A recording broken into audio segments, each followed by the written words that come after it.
So last night I finished Final Fantasy VII Rebirth, and oh boy, do I have some thoughts about the ending of this fucking game. Okay, but before I talk about the ending, I think I should give a brief review of the game itself and discuss the 90% of the game that I think is really, really good. A couple of nitpicks I have in that 90%. Um, some more than nitpicks, I guess. And then talk about the absolute fucking train wreck, disaster clusterfuck that is that ending. Um, so it's ironic too because at the end of remake, I loved it. You know, when remake ended, there were a lot of people that were like, "What the fuck? I hate this." And I was one of the people that was like, "This is amazing and I love it." And I loved it for the exact reasons that a lot of people hated it. A lot of people hated it because they were like, fuck, this is not the original. This is something different. This is something new. I don't like this. They are changing things. And a lot of people thought this is going to become, or this already is, Kingdom Hearts, is what a lot of people thought at the end of Remake. Um, but at the end of Remake, I thought that what they did with the Whispers was really well done, actually. I thought it had been implemented throughout the game really well. I thought it led up excellently to the ending, and it was utilized at the ending really well to do something really interesting and set up a very interesting, promising premise with a lot of potential. And I thought it was pretty tastefully done, right? Because they had basically created um, a scenario where the popular theory was there seemed to be three timelines: the original timeline, Cloud's timeline, and now Zack's timeline. And there was something interesting with that. And Sephiroth seemingly was from the original timeline. That seemed interesting, right? The problems with the ending of Rebirth, as I will get into, are that they have answered none of the questions that we have had. They have introduced hundreds of more questions. And pretty much all of the promises set up with the remake have either been unfulfilled entirely or have been fulfilled in the worst way. And they have botched the most important moment in the entire fucking like seven compilation. Um, which I didn't expect because it does I don't know how or why they did because but collectively between remake and rebirth, I think most people would spend about 150 hours. And in that 150 hours, man, 145 of it's fucking brilliant, right? Like it's got some of the best writing, characters, some really good plot stuff, like great cinematography, direction, everything. It's fucking amazing. So I have no idea like who had a stroke on the development team or on the writing team in the 11th hour of Rebirth development because it's a fucking nightmare. Um, but to review the game itself, um, I I think in terms of the characters and the writing, it was fucking great. I was having a hell of a time for the whole journey. If I could have just taken out the open world, which became kind of a hindrance to me, as I wanted to just enjoy the story, but I also wanted to enjoy the mechanics of the materia, all of the good ones of which were locked behind the exploration and the open world shit. Um, I was loving it. There were so many areas and moments where I was just smiling and grinning the whole time, having the greatest time of my life with these characters. And I thought so many awesome moments. When the Turks show up and you fight the Turks, or the battle with Dine as Barrett, um, or the everything with the gold saucer was exactly what I wanted it to be. Even if the play was a little confusing, I was very confused about what exactly was happening with that play. Um, it was just great. Everything leading up to the temple, story wise, was great. And in fact, even within the temple, the stuff with the Turks was really interesting, and Rufus was there. It really was not until Sephiroth showed up that shit went awry. Um, which seems to be Sephiroth seems to be the harbinger of ill omens in terms of the plot of this game. Whenever Sephiroth shows up, things get wacky. The only real complaint that I have with the story, leading up to that point, I have two, I guess. The first one is uh, Cloud and his mental health, and more so than that, the party's lack of reaction to it. Cloud does some increasingly weird and crazy shit throughout this game, including trying to kill Tifa. And nobody, including Tifa, calls him out on this. Like it stretches belief. It for me it shatters my belief. Like my suspension of disbelief is completely gone by the end of this game. The fact that all of the shit that Cloud does, and the party still treats him as like a leader. It makes no sense to me that this is still a thing that happens. Like I know that from a meta perspective, like I know that Cloud has mental health problems because of Sephiroth, right? And now also seemingly multiverse shenanigans. Um, the party doesn't know that. Regardless, there is no way you could have somebody around you for this long that acts like this and you not treat them with incredible levels of suspicion all the time. You know, like Tifa is almost killed by Cloud. She wakes up, Cloud is sitting there, and the first thing she says is, Cloud, do you remember when we were like fucking 10, dude? It's like, I literally couldn't believe that that had been what happened, right? Like, it did not make any fucking sense to me. Um, it was just it became increasingly apparent, and I'm very concerned going into part three that if this shit with Cloud is not resolved early, that we're in for another 70 hours of this. Like if their plan is to stretch out this bullshit with Cloud for another 70 hours, it's going to be unbearable. It's going to be terrible. The other problem narratively I have, I think, is Vincent. Um, like Vincent has a great introduction, and fighting Vincent was fucking great. That was a great change, great awesome thing they did. But then he joins your party. Like he comes along with you. And from that point on, he is just this fucking like ethereal being. Like he's there 1 second and gone the next. Like he will literally be in a shot and the next shot he'll be nowhere to be seen. He never fights alongside you at any point. He never does anything remotely helpful at all.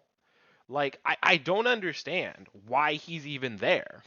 Like I genuinely don't understand why they even had him join us, other than that they couldn't come up with an excuse for us to go back to Nibelheim in part 3, even though the ending shows something happening in Nibelheim in part 3. We don't know what. Um I feel like he probably shouldn't have even joined us. Like his presence was pointless. He added nothing of value outside of his introduction, and it was just so confusing.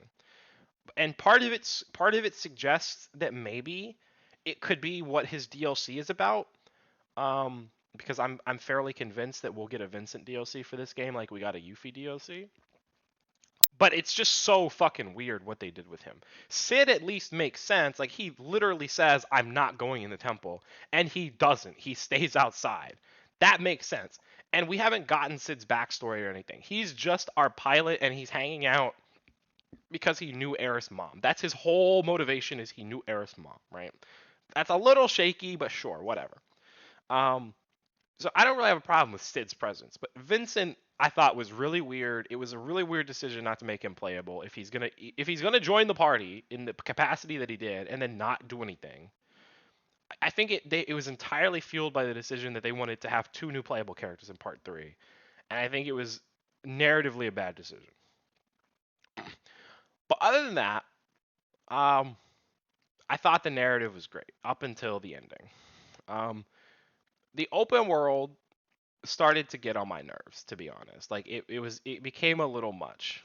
And maybe that's entirely because I wanted to get to the end of the story and see what was happening so I could engage in spoiler discussions and so I didn't have to worry about being spoiled. Um but man, I just feel like for an RPG like this where the story is paramount, having this much endless open world bullshit is counterproductive, you know? And again, you don't have to do all of it, ahead of time, but they kind of incentivize you to do so by locking all of the best materia behind it all. So, um, there's just a lot of shit between you and the end of the story that I think probably didn't need to be there.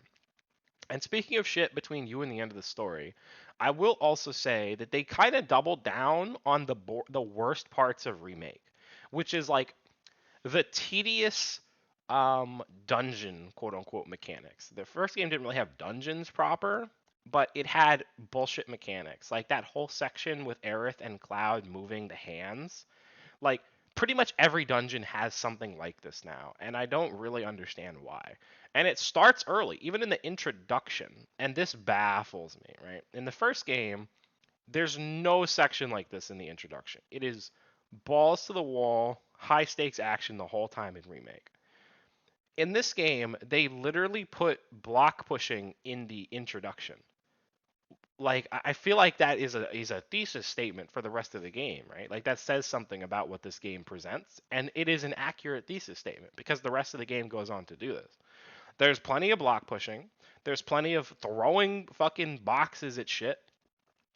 There's plenty of all kinds of useless one-time or two-time gimmicks. There's tons of like button pushing and mini games, endless mini games. I mean, I swear to God, like the literally you can exemplify this. I'm in chapter 10. I'm in the Cosmo Canyon, dude, and they're introducing new mini games for the Proto Relics. I'm in the final boss fight, and not just the final boss fight. I am in like phase 8 of a 10 phase boss fight, and they introduce a new playable character. Like that's what this game is about. That's how this game works. It's wild. It makes no sense. I just it's I think it's a lot of really questionable decisions. um and it's shit that it maybe, like I feel like it hurts the replayability. Like when I think about replaying this game from a mechanical standpoint, do I really want to replay the chapter in which I spent half an hour throwing boxes as Kate Sith? The answer is no. No, I don't. I really genuinely do not want to do that, And I can't think of a whole lot of sections in remake that were like that, but I can think of a section like that in almost every chapter in this game. And by the way, the chapters are really long. But I can think of a chapter like that or a section like that in almost every chapter in this game that has something like that that I just wouldn't want to replay. And I don't know why they doubled down on that. I think that was a bad idea, but they did it anyway. And in the moment, it's not the worst thing in the world, but I feel like it overall lowers the quality of the product. But that's enough about the stuff that doesn't really matter. Well, one last thing. I will mention, I thought the game was surprisingly difficult as well. As someone who has played Remake on hard mode, I haven't finished it technically, but I'm pretty close. And I've gotten into the groove of how hard mode works. This game is really fucking hard, especially toward the end. And that's not necessarily a complaint. I think in general, it's actually kind of a good thing. But I think toward the end, it becomes artificial difficulty because toward the end they start giving bosses and enemies just really kind of garbage mechanics where like, oh, this enemy is just constantly attacking you passively all the time and there's really nothing you can do about it. Or, oh, when this boss gets down to 50% health, and Vincent did this by the way, Vincent wiped my party. When Vincent gets down to 50% health, he just does a massive AoE that has the fucking triangle, so it suggests you can't block it. And it wipes your whole party.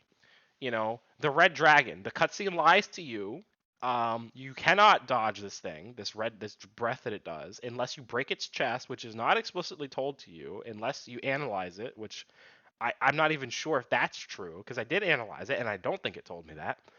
Um, and then Sephiroth himself during the final boss is a prime example of this. They gave the motherfucker Heartless Angel, and I don't think you can stop it. Maybe you can if because it only has like a 3 or 4 second buildup. Maybe you can stop it with a synergy ability at that exact moment. Maybe, I don't know. I couldn't stop it.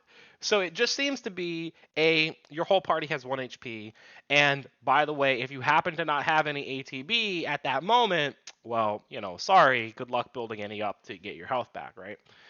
They just started introducing fuck you attacks. And I thought that was a little much, to be honest. The difficulty for me, again, when I wanted the story to come to a conclusion and I wanted to get to the end,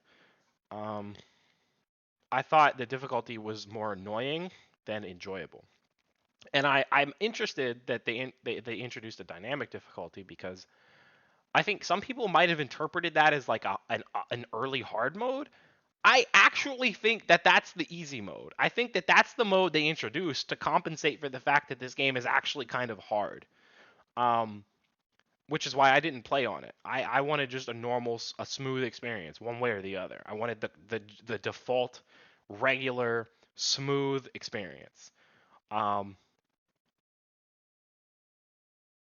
but that's a relatively minor complaint, and I think on replays the challenge will be appreciated. But moving now into my actual complaints with the story, and I'm going to start with the big one. So, Aerith's death was a confusing clusterfuck. This was the most important moment in the entire compilation of Final Fantasy VII, and they botched this hard. And I just watched an IGN video this morning that I think summarized this actually quite well. Um, this scene in the game was not about her death. This scene was about the conversation about her death. This was a meta scene about the conversation about her death as a community.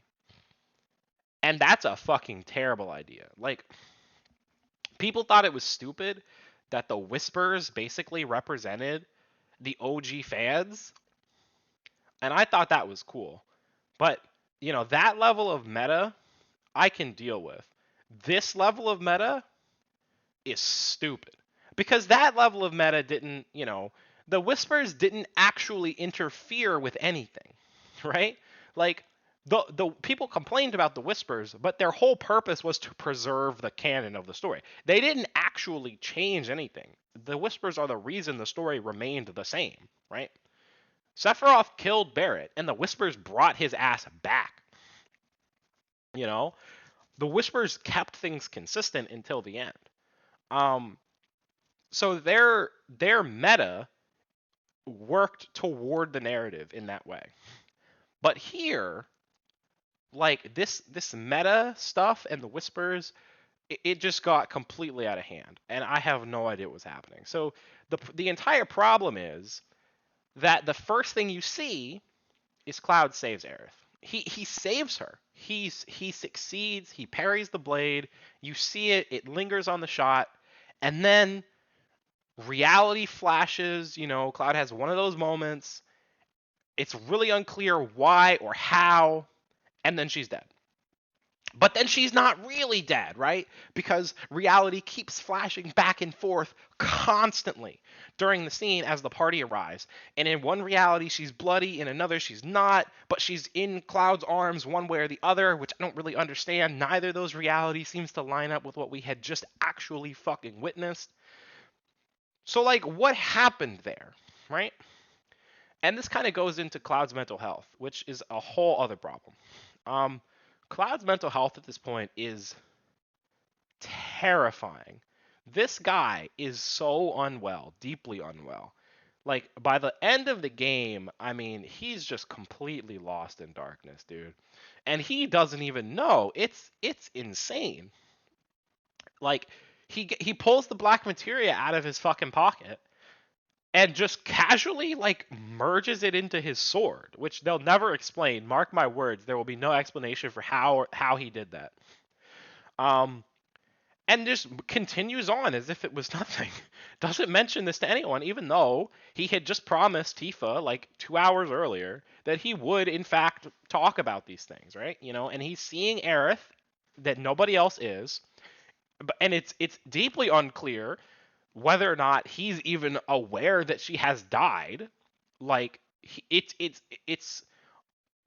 it's suggested that maybe he's aware that she's gonna go back to the live stream to fight Meteor, but he's seeing her the whole time, and he's treating the situation in the party as if like, what the fuck is wrong with you guys? Like, what are you worried about? She's right here. Like, what's going on? So it's unclear whether or not he's even aware that she has died. Um, Cloud's he is so messed up between Sephiroth and, you know, also Sephiroth, the multiverse stuff, which is entirely Sephiroth's fault and doing at this point, really. Um, Cloud is so unreliable of a narrator that we cannot trust anything that is being shown to us anymore. You know, Cloud was always an unreliable narrator. Technically, yes, but like functionally, not really. I mean, there were a couple moments in the original where he did tell us something that was not true. Yes, that was obvious. But throughout the bulk of the game, if you saw something happen, you could trust that that's what actually happened, right? It was only in very specific parts of the narrative where his understanding was in doubt because of his past. But now Cloud is so fucked up that you can't even trust what you're seeing in the present, as what happened with Aerith's death, where it seemed like he saved her, but that could have just been him imagining that. Like, that could have been a timeline. That could have been a whole different world. That could have been him completely fucking imagining things. We don't know. And it's so confusing, and you're trying to figure out what happened, that it takes away entirely from the fact that she's actually died. Like, it's completely wild. They don't actually show her being killed. They're so concerned with confusing you and setting up the mystery and being mysterious and being meta that they take away her death. In the death itself doesn't even happen. It's you see the before and you see the after, but the actual death is nowhere to be seen. And you're left wondering whether or not she's even dead before, once again, the IGN report, the IGN video says accurately, you're thrown into like a 2 hour long 10 phase boss fight, right? It's like you have no time to process what is happening here. And like then you think, okay, well, you know, you're coming up on the end of the boss fight, and then suddenly the bitch shows up. She shows up and you fight Sephiroth together.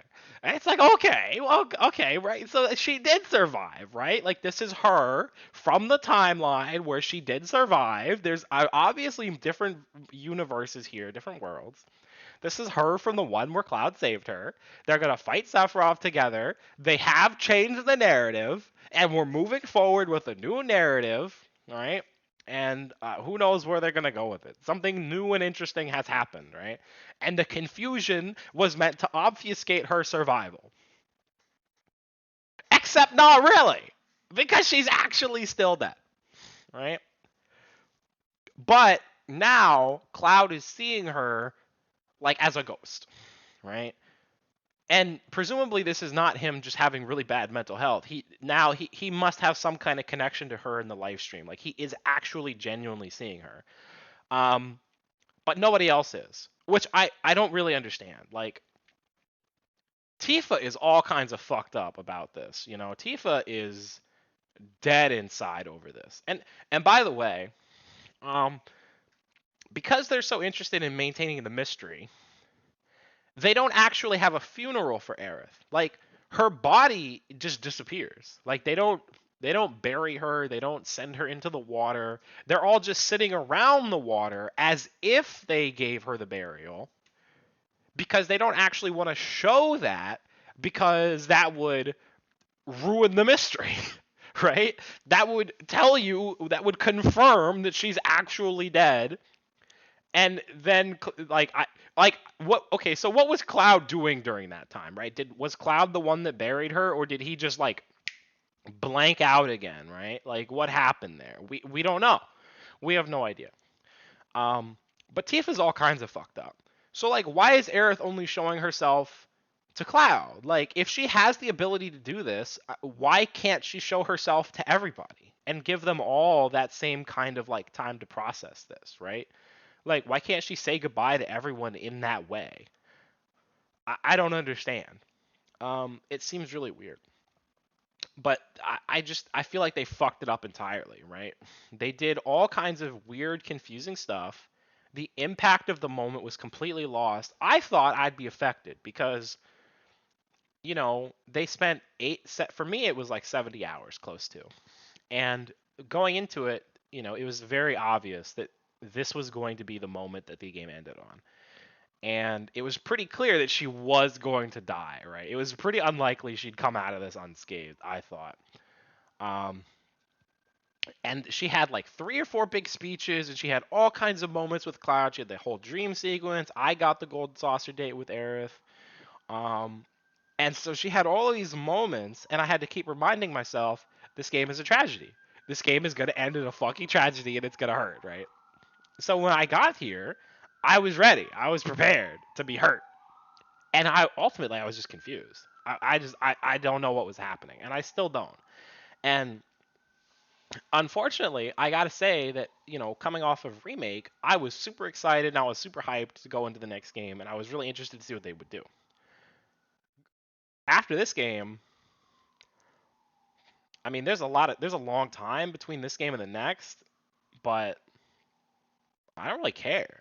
Like, what is there to speculate about? What is there to be excited about? Like, so what elements, what promises are there, right?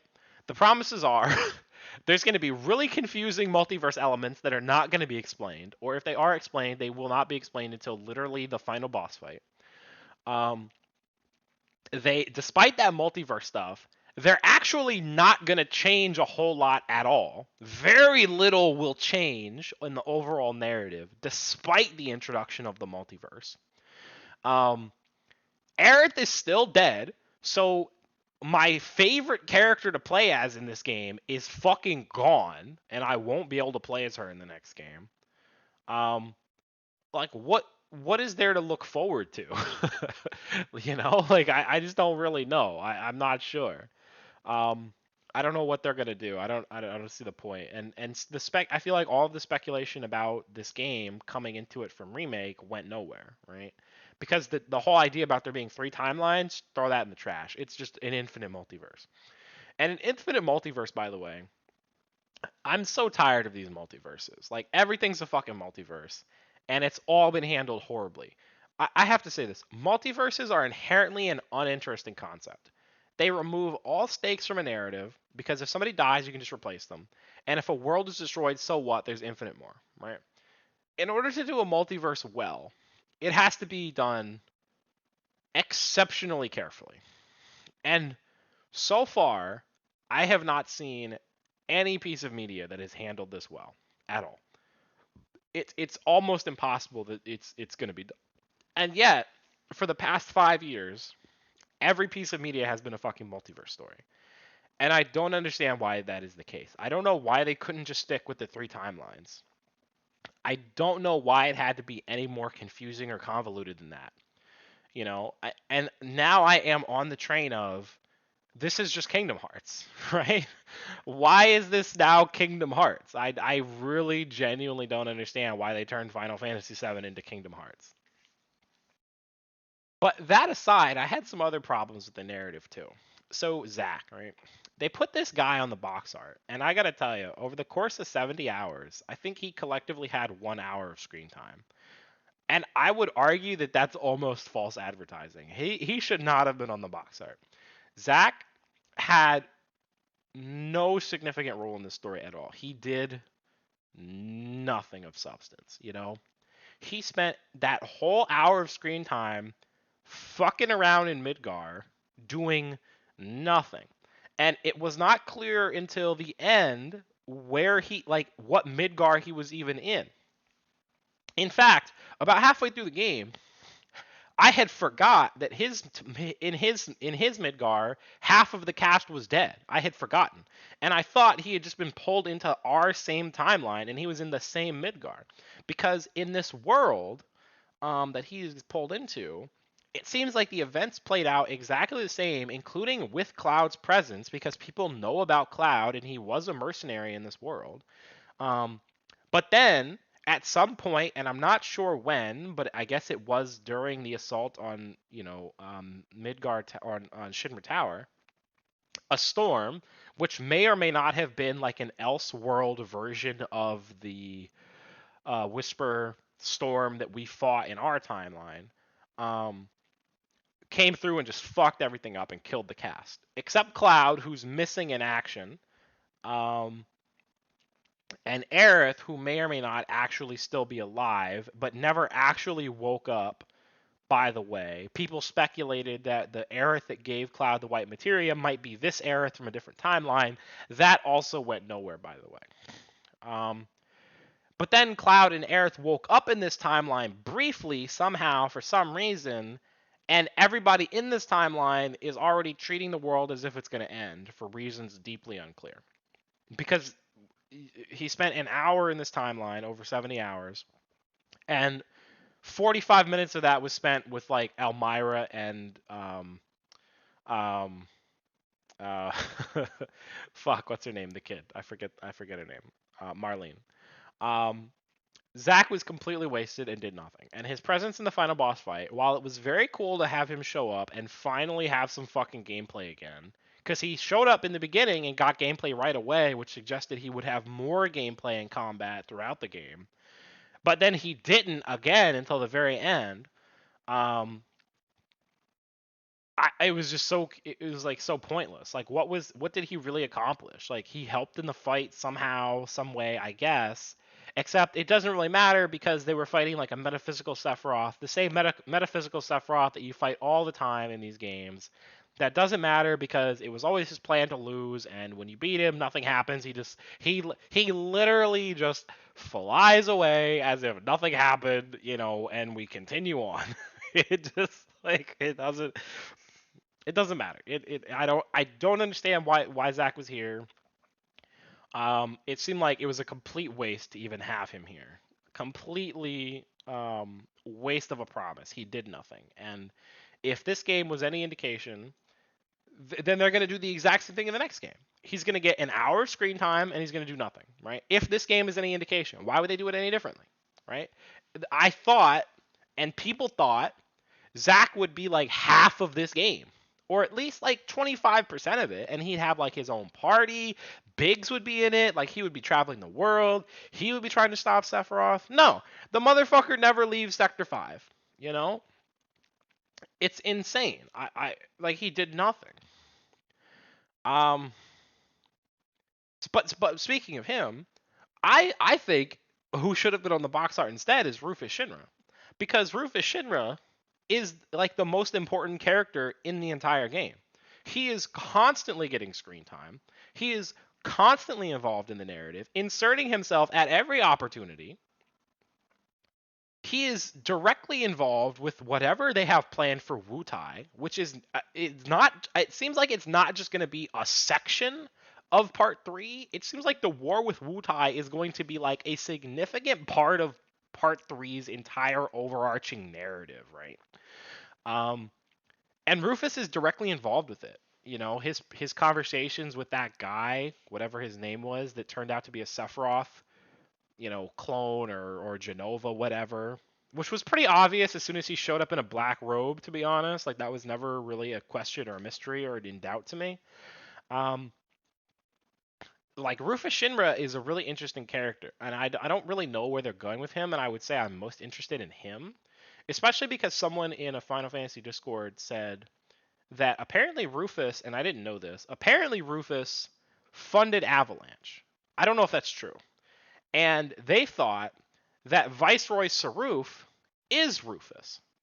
And the conversation that Rufus had at the end with that guy, that Sephiroth guy, kind of suggested something to that effect. And I wasn't sure in the moment, But his comments in Discord enlightened me, and I thought, well, maybe that is true, or something to that effect, because he was saying, rich kids need to have things a certain way, and then Rufus said, maybe if you'd spend some money on the set, which I thought was fucking hilarious, by the way. Um, I thought that was fucking hilarious. Um, but I think if that's true, and Rufus is playing both sides of this Shinra Wutai conflict, that's absolutely fascinating, and I'm really interested in where his character is going. But I think it's unfortunate that the two most interesting characters at this point in the narrative are Rufus and Hojo, who are side characters, right? Like, it's wild that Hojo's a side villain. This dude is a monster, and that became like super apparent during like Nanaki's trial. And brief tangent, what the fuck were those trials? They weren't trials, they were just past traumas. There was nothing to overcome, there was nothing to do. People just briefly relived some traumatic experiences and came out traumatized. Like, usually a trial is something you go in, there is a trauma, and you overcome the trauma in some way, and you come out stronger. That's not what happened. People just relived their traumas and they came out traumatized. If not for Air's speech, everybody would have been really depressed going into the next section. I don't understand. Um, but man, Hojo's a fucking monster, and he's like directly responsible for pretty much everything happening right now. Like, he created Sephiroth, he created Genesis, he created Cloud, he created all this bullshit. Um, and these are all side characters. Like, the most grounded and interesting characters are side characters. Meanwhile, Sephiroth is running around being a fucking like multiversal, fourth dimensional, Kingdom Hearts villain. Like, I what does they even mentioned it again. 7 seconds until the end, Cloud. What does that mean? He said it again. What does that mean? I, we won't know. We'll never know what that means. They will never explain what that means. you know. Um, I just, man, I just feel like now that I've finished the game, my original plan was I thought if I finished the game, then I could go back and enjoy the open world. But now I finished the game, and it's like I don't even know if I want to play the game anymore, because I just don't. I'm not invested in the narrative at all anymore. Like, I don't really care. Like, I mean, the gameplay is good. It's pretty solid. But I'm really not invested in this narrative anymore. And I'm arguably not even excited for Vincent's DLC. My theory has been that Vincent will get a DLC, and the deep ground stuff will be always DLC, and Vincent will continue it like Yuffie started it, and then if Part 3 has DLC, which it most certainly will, it will show Genesis. Like, Genesis will come back, and Genesis will be dealt with. And it'll be kind of like a sequel to Dirge of Cerberus, or maybe even a soft reboot or a soft remake of Dirge of Cerberus. Um, that's been my long-standing theory. But with the way this narrative is going, man, I just don't even care. Like, I really don't. If Part 3 came out tomorrow, I wouldn't buy it. And like I said, there's a long time between now and then that the hype machine or new information could come out. And maybe they'll have really good marketing. But right now, I do not think they have accomplished their goal. I think they fucked up the ending real bad, and I didn't think they would. I had absolute confidence going into this game.